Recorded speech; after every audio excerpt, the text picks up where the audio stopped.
Shalom, shalom. Call halal Yahweh by Shema Shai by Hashem Rakak. Double honors unto the apostles, double honors unto the elder bishops. Salutations to all my fellow laborers doing this work in truth and sincerity, risking their lives and their freedom to do so, now more so than ever. To the scattered elect that are scattered around the four corners of the earth, that be like unto the speckled bird, the Israelite foreigners. And to the Akwaf that are listening and learning, to you I say shalom.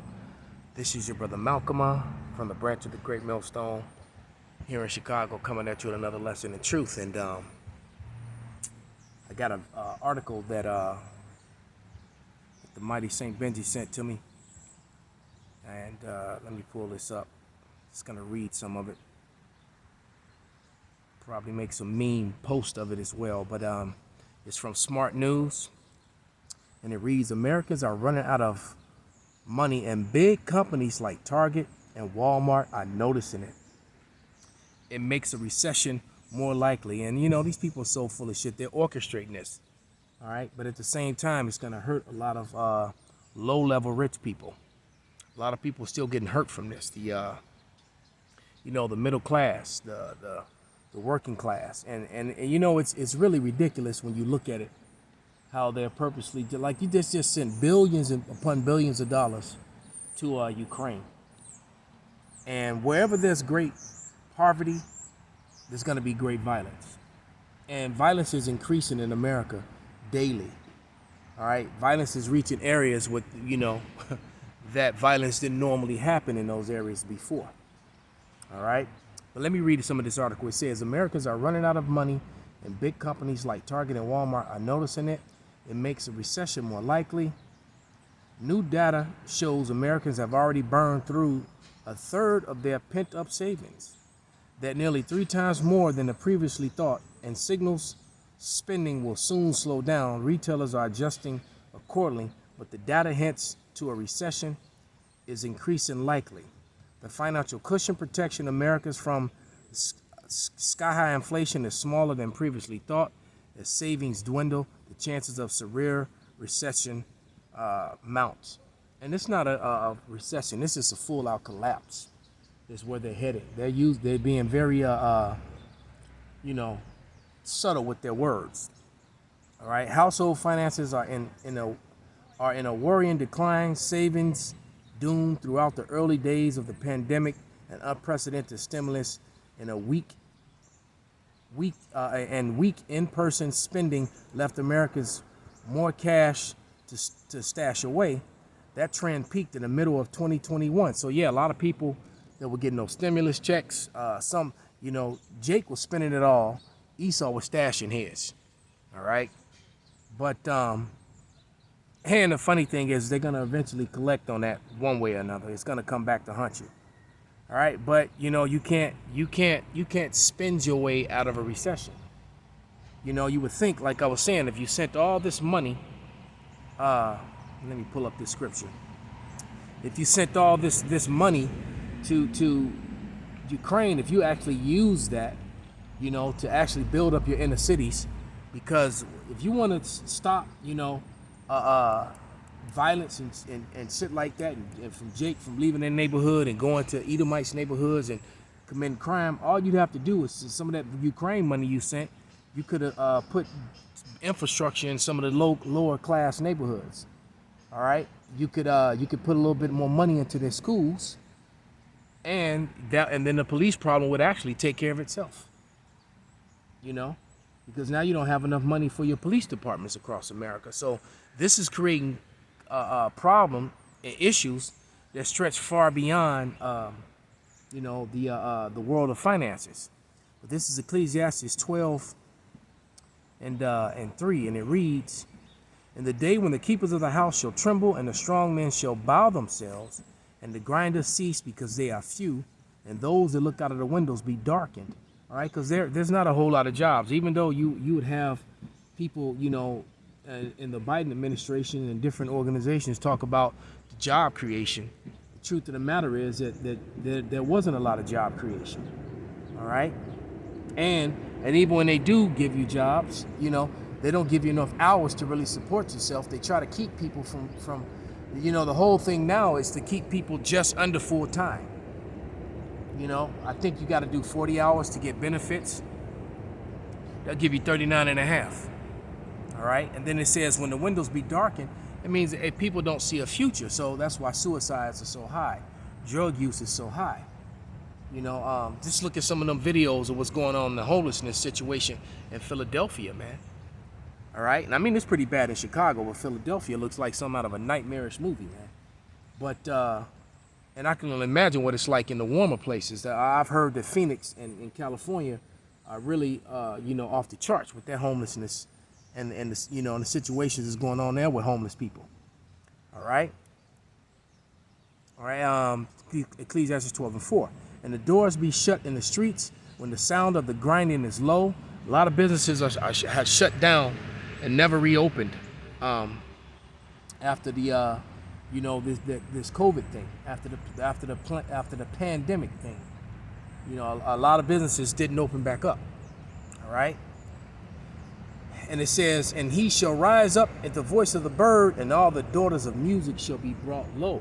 So people are getting up early in the morning to go looking for work, but there really isn't a lot of work, man. And some of the many of the best paying jobs, you're working from home, you know, or you can work from your computer. That's why you'll see people sitting in the coffee shops, people that hang out in Foxtrot markets, that hang out in you know, at the hang out at the Starbucks or the Dunkin' Donuts, you know, and the things of that nature, and sit there with their computers and sip on teas and fancy coffees for 4 or 5 hours out of the day, you know, and on their computer because they can work on site.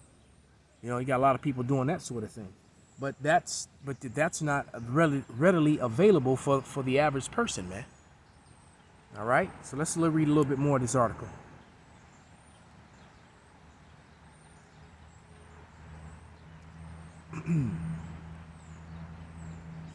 It says that the situation is even worse than previously thought. Data from August showed U.S. households having spent about $2.7 billion of a $2.4 trillion savings cushion, according to the Bureau of Economic Analysts, equates to 11% of the extra accumulated cash has been spent since balances started to fail last year. But recent revisions paint a bleaker picture. According to the newly revised stats that came out of September 30th, the savings buffer peaked at only 2.1 trillion in August of 2021, and roughly 630 billion, or 31% of the cushion, was spent. Smaller cash cushions signal the risk of recession and higher than we previously thought. Ian Stephenson, chief economist at Pantheon Microeconomics, or Macroeconomics, said on Monday, note, should households start to cut spending and prop up the decline in savings, it could remove much needed driver economic growth. So America thrives on people spending money, and that's what's happening. People aren't spending money. All right. And so this is basically a rob Peter to pay Paul scenario. You know, that's an old wives' tale here in America, which means it's really worthless, because they're saying that you got to stop spending to save, or when you're saving, you can't spend. Okay, it's just not enough to go around, man. And most people are too busy trying to survive, trying to just buy food and pay their bills. Trying to, you know, when people start trying to choose between paying their car note or their phone, you know, and you kind of need both in most cases. Well, I guess you could, depending on where you live, be without a car. It's kind of hard when you're without a car. Not impossible if you live in a city like Chicago, because there's a lot of people here that don't choose not to drive, and they just Uber and Lyft and things of that nature, or they rent a car, you know, on the weekends if they want to, you know, do something. But there's not a lot of people where that's an option. All right. Let me grab a couple scriptures. This is and then Jake over there disturbing the peace, like everybody want to listen to their music, man. You know, with that R&B woman worshiping adulterous bullshit. Um,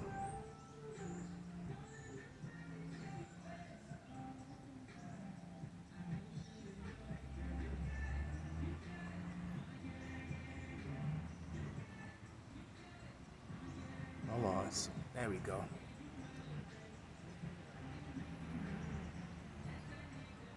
Yeah, here we go.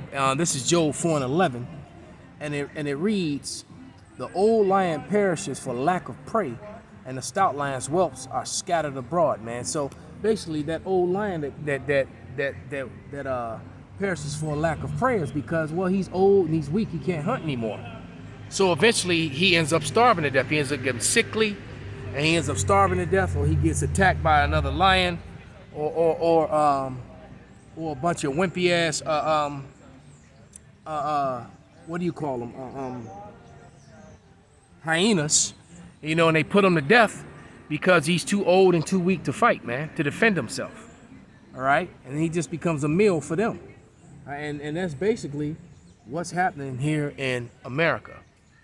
That's how bad it's getting out here. Being in this nice little park here. One of my favorite spots. You've been watching my videos, you would recognize the surroundings. But it's this matter of fact, the areas near here been get hit a lot with violence, man. And Jake is starting to figure out that doing dirt in the hood is not profitable, so they coming to these people now, man. All right, and and then these people are also out here doing dirt too. Left and right, man. Don't think the Edomites are like not doing shit, man. It's a lot of crime being committed by so-called white folks, man. All right, don't always make the news, but believe me, they doing it left and right. But here, let's go to Second Ezra.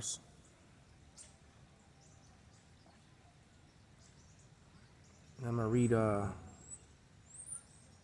chapter 15.